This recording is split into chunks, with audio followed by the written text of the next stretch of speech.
I got a big heart, I can let you in. I'm sitting on top of the world, on top of the world. Hi there, and welcome back to Toxic Bliss, Surviving Narcissism, with me, Awen Reese. It's been a while since the last episode. I caught a pretty bad cold and I was down for the count for more than a week. I haven't been sick in years, so I didn't handle this really well. But it feels like I've been gone for months. I'm not 100% recovered yet, but I'm getting there, and at least my voice is more or less back, and I can record again. So I apologize for the delay, and I plan on recording several episodes in advance for the future, in case this ever happens again. But we have a lot to cover, so let's get right into it. In the last episode, Mike showed up unexpectedly and asked to stay for a few days. I had agreed, but changed my mind within the first 24 hours. I saw my therapist the very next day, and this episode is going to cover that conversation. I learned a whole lot, and I want to share that information with you today. As a side note, the first time I get a chance to record in more than a week, and you hear that in the background, that's my cat, Merlin. He has some separation anxiety issues. Whenever my husband leaves the house for work every morning, this is what Merlin does for a good half hour, and nothing will stop him. So I'm going to have to pause this recording, wait for him to calm his butt down, and then come back and try again. See you in a few.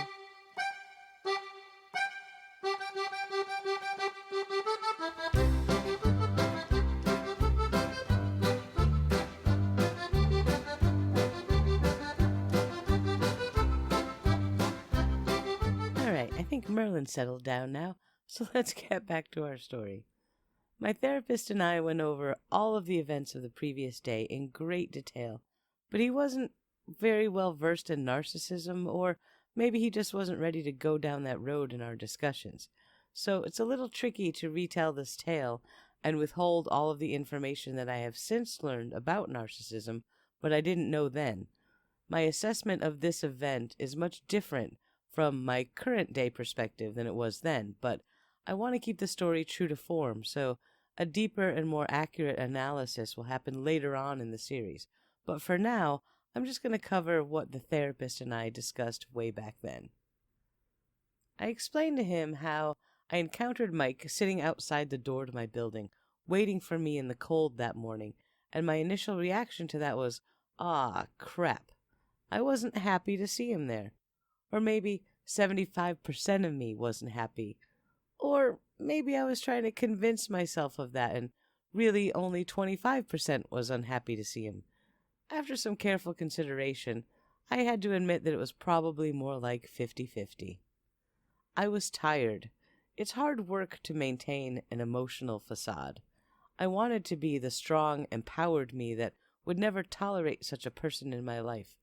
And I tried very hard to portray that to myself, to my friends and family, and to my therapist.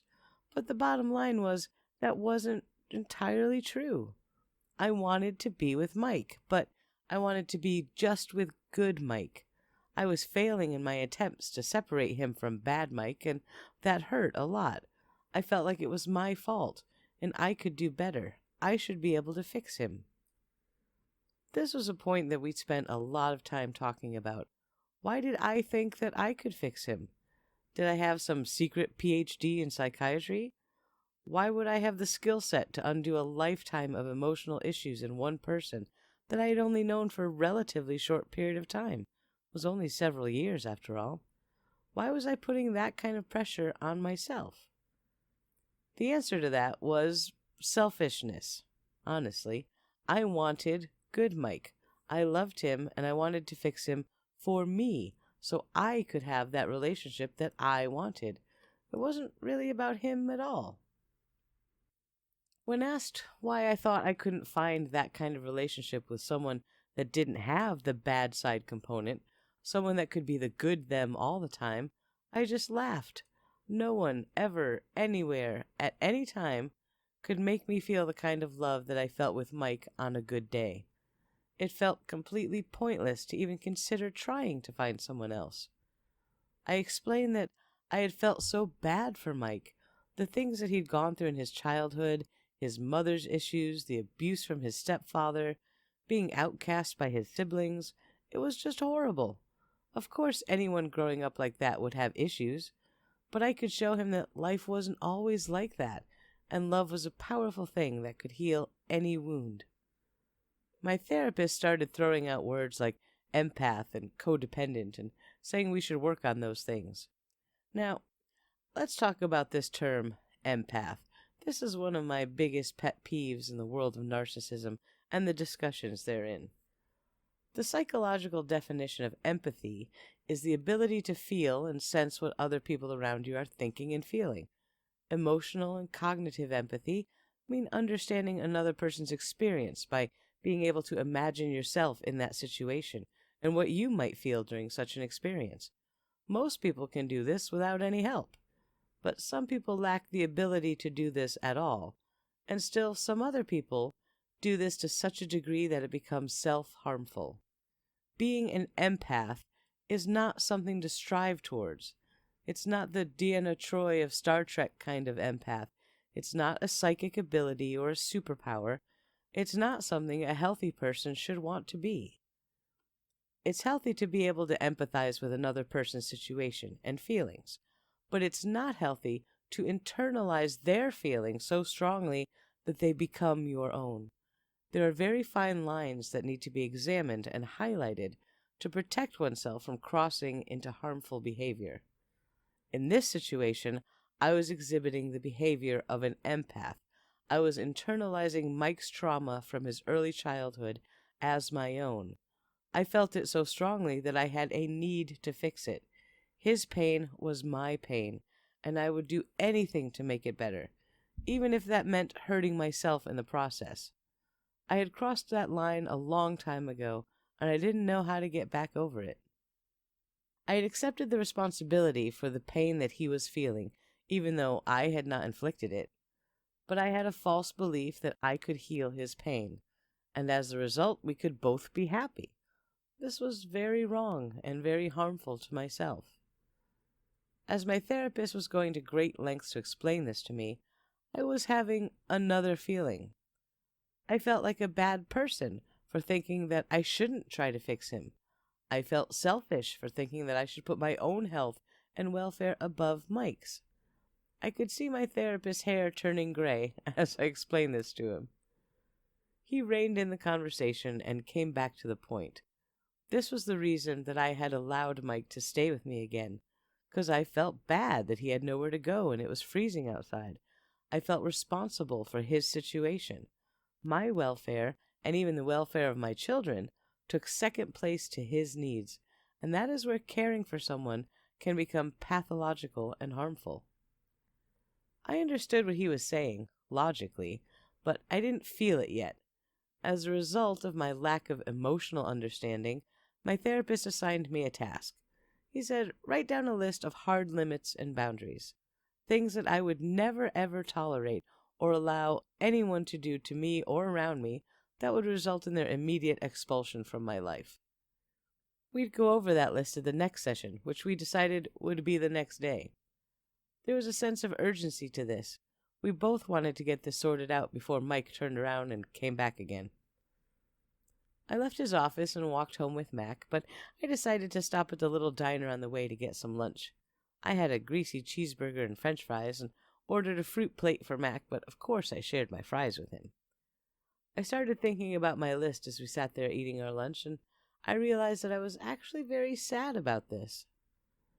Making this list and the conversation for my appointment, it was all geared towards getting me over Mike so that I wouldn't take him back. And this hit me with a sense of finality that I wasn't quite ready for.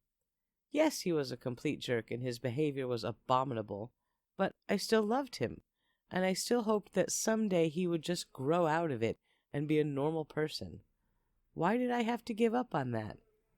Didn't everyone always give up on Mike? Maybe I should be the first person that didn't give up on him. Maybe that's all he needed to be better.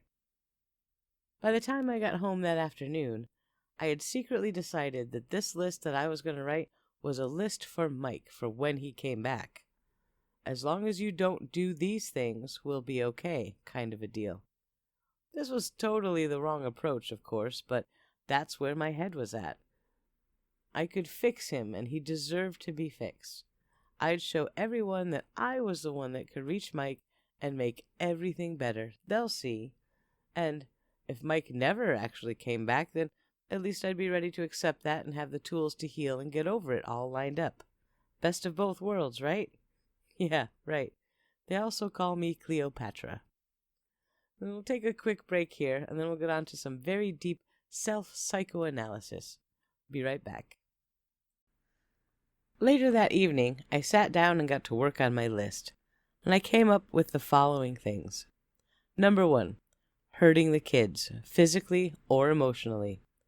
Number 2 was lying, but I had to put an asterisk after this because Mike lied all the time, so that had to have some more explicit parameters or he'd be out on his ear in a few minutes of returning. I would write a better definition of this later, so I moved on. Number 3 was hiding, stealing, or scamming money. Number 4 was cheating. And number 5 was keeping secrets. And I noted here that this meant that everything was wide open, full transparency. Emails, cell phones, regular mail, everything. I thought for a long time, but that was all I could really come up with. Looking back on it now, I see a lot of glaring omissions, but at least I had done my homework in earnest. I debated how much of what I was thinking that I really wanted to tell my therapist. What he wanted was for me to get in a place of self-confidence and positive mental health and not want to be in a relationship that was abusive. What I wanted was for Mike to come back and have him be good Mike all the time. I was simply not ready to admit that that was impossible. Maybe I should tell him that, but I knew that he would argue with me. Eventually, I did tell him, since part of me knew that I was in the wrong here, and I should really try to find out why. But that would have to wait till the next appointment. A couple of days later, Mike called. Haha, surprise. He said he was settled in Texas with Cloud Chaser Girl, and he had gotten a job and wanted to arrange some child support payments for Mac. I found this highly suspect, so I asked him why. Did your new woman make you do this? And he said, yeah, it was actually a condition of him living with her. Huh. Interesting. Good for her, I thought. He said he could afford only $100 a month since he was working part-time. But hey, that was more than I got from him while he was living with me, so I agreed. We figured out that the easiest way to do this was that he would open a bank account there and send me a debit card for the account, and each payday he would deposit $25 for me to withdraw when I needed it. I could let it build up or take it out each week, whatever I needed.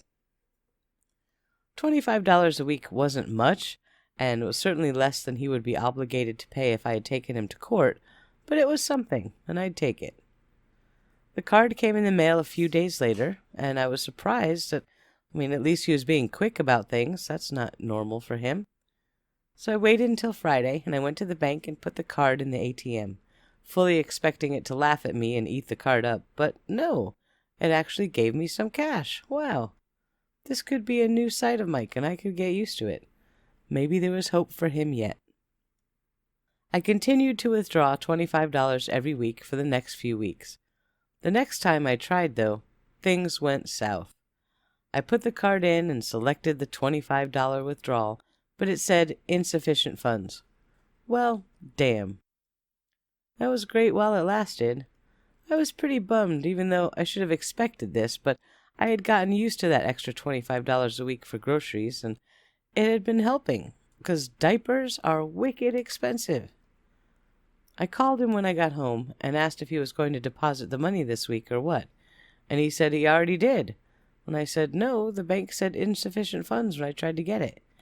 He said he'd call the bank and call me right back. I waited a few minutes, and then the phone rang, and he immediately started yelling at me. Well, now you get nothing, you happy? You overdrew the account, so it's your fault, and now I have a $35 charge that I have to pay. Screw you and your child support. You screwed up. Wait a second, I said.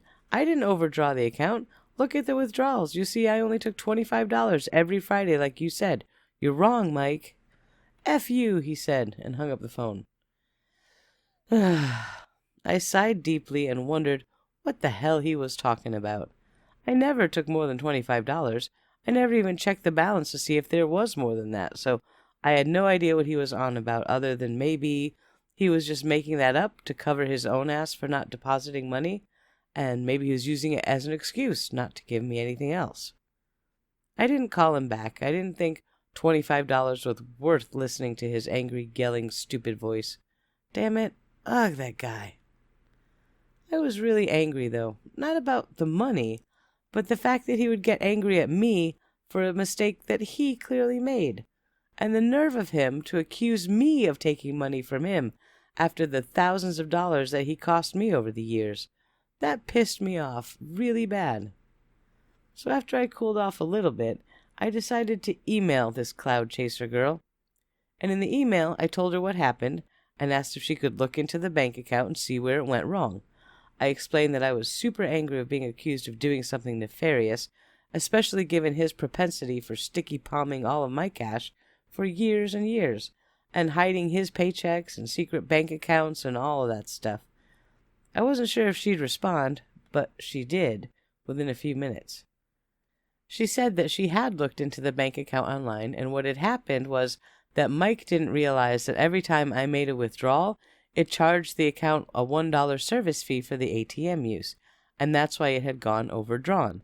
She had made some snarky comment about Mike not being very bank savvy, and she said she'd try to fix it.